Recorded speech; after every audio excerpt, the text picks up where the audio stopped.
Good morning, good afternoon, good evening, whenever and wherever you are, my friends. My name's Alex, and I'm here to teach you about variables in GDevelop. In programming, variables are like labeled containers that hold data. They're essential for storing and manipulating information within a program. Think of them as little boxes where you can put things and give them a name so you can easily find them later. There are different types of variables, and each are designed to hold a specific kind of data. We're going to be touching on the basic ones here, so stick with me. Inside of GDevelop on a blank canvas, we can go up here to the top left to our project manager and go into our global variables. Now, in GDevelop, there are three types of variables. There are global variables, scene variables, and object variables. I'll get into how to use those later on, but for now, we're going to use a global variable. These are accessible in any part of your project. As you can see here, I already have a variable called score. It's a number and it's equal to 0.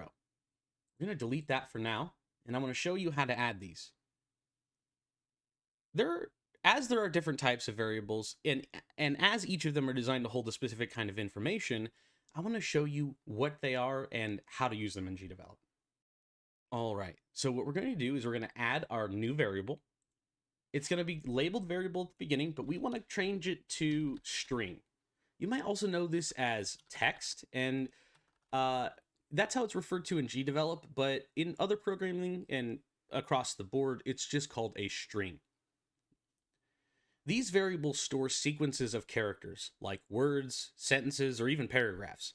For example, a string variable might hold a value of hello world, and so that's what we're going to do first. We're going to change it to a text variable, and we're just going to type hello world, give it a little exclamation point. Perfect. So now if we call this in our program, it'll print out hello world. We're going to add in a new variable, and I want to talk to you about the next variable type, a number variable. Number variables store numerical values, and there are different types of number variables, such as integers and floats. An integer is a whole number, something like 1, 5, or even -10. Then we have floats and point numbers, which are represented with decimal places like 3.14 or -0.5 or even 2.0. Anything that has a decimal place, that is a float number. So for now, we're going to leave our number as 2.0. We're going to add another variable. And we're going to speak about the third variable type that is important for you to know now as a beginner, and that's a Boolean. B-O-O-L-E-A-N. Now, Booleans, these variables represent logical values, either true or false. They're often used in conditional statements to control the flow of a program. For example, a Boolean variable might hold the value of true if a condition is met and false otherwise. So for now, we can set this over to a Boolean, and we'll keep it to false. Now that these are global variables, we can access these variables at any part in our script. Or anywhere in our game project. This would be great for maybe holding player data or things that you want to save for when a player returns to the game, such as health values or character stats or anything like that.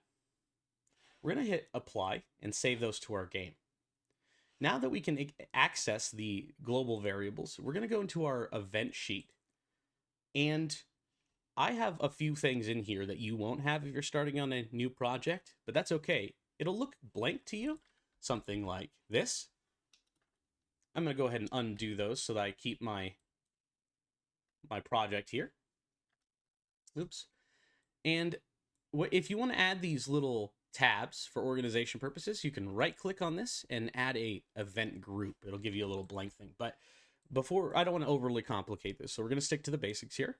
What are variables? How do we use them? Well, we've already discussed what they are, but now I want to show you how to access them in GDevelop. We can access our variables via condition and an action. The condition section of our event sheet in GDevelop is more like a if this happens, and the action is do this. So we can check if something is true or false. We can click on condition, type variable, VAR, and there's only one call here. variable value, global variables or general variables. And now when we click on this, we can see all the different variables that I have created. And there are a few that you haven't seen before because they're not part of this tutorial, but we can see our Boolean, our number, and our string.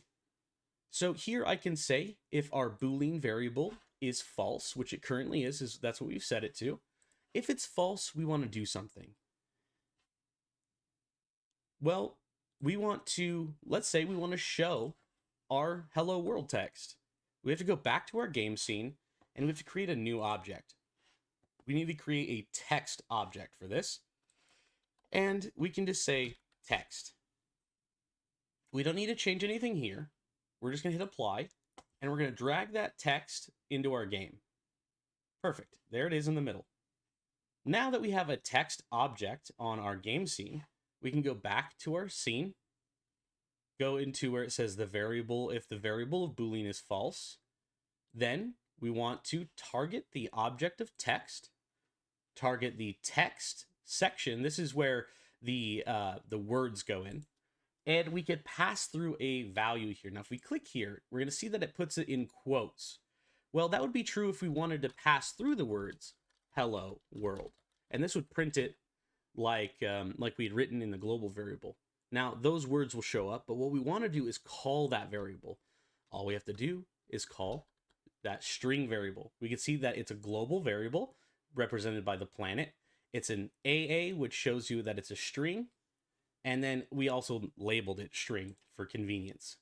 So now, if we hit OK, if the Boolean variable is false, then we're going to change the text to string. Let's go ahead and preview that. So now it should say, hello world. And there it is. Now, that's pretty neat.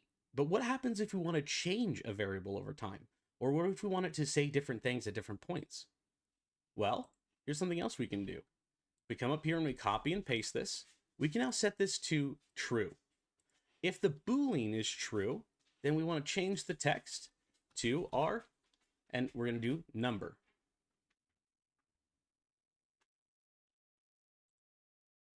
We're going to change our text to number, and we can see it there is the global 1, 2, 3. That means it's a number, and we also labeled it as number. So we just press enter or click off here. So if the variable is true, change the text to the number, and if the variable is false, change it to string. Well, if we hit preview, we're going to see that it's still hello world. And that's because over here in our global variables, we're going to see that the Boolean is set to false. Now, if we turn that over to true, hit apply, we can now see that it prints true, and so that's number 2.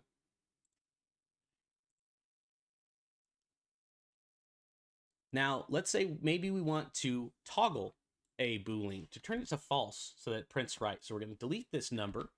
We're going to add the action. So if it is true, then we're going to type variable. We're going to click change variable value of Boolean, and we're going to set it to set to true, or in this case, set to false. So if the Boolean starts as true, we're going to change it to false. And then if it's false, we're going to change the string. And here we can see that happening. The other type of variable that you might want to change and adjust, and we can just go ahead and delete these for now. We're going to add a new event in, and we're going to go into the condition type actually, we don't need what we're going to do. Okay, so now we may want to tinker and change a number variable. How do we edit those on the fly? Well, much like the Boolean variable, we can create a new event. Let's go ahead and indent it in there. We can set a condition. If this happens, change something. Well, first what we want to do is go to our action, click on our type variable, sorry, and now we're going to go to our number variable. Our number variable already is set to 2, but maybe we want to add something to it. So we're going to say add a value of 1.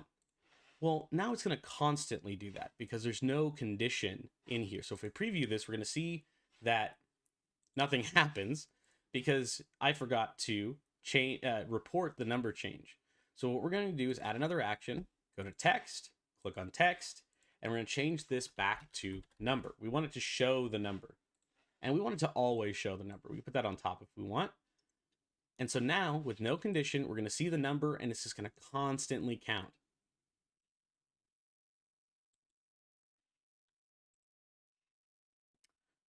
Well, we can change this, let's say, if on click. So let's go in here, let's type mouse, and we'll do if mouse button is released, and the mouse button we want to select is left or primary mouse.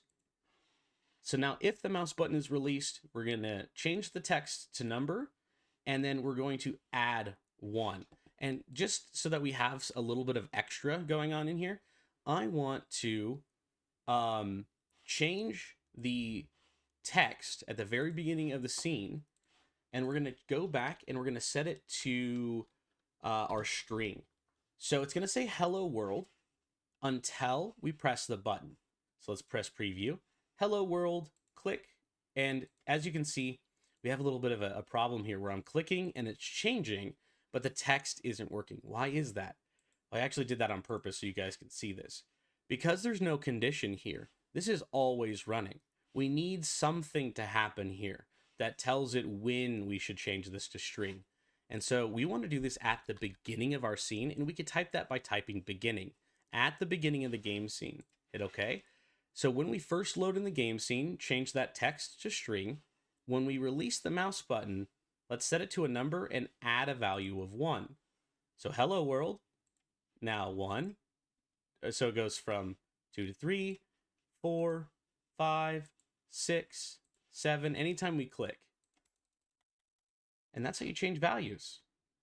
So hopefully you found this entertaining and hopefully you found this useful. There's lots of ways that you can incorporate this into your game, and I hope that this gives you the tools that you need to start developing. Well, that's all I have for you. So until next time, remember, happy game making, and I'll see you in the next video.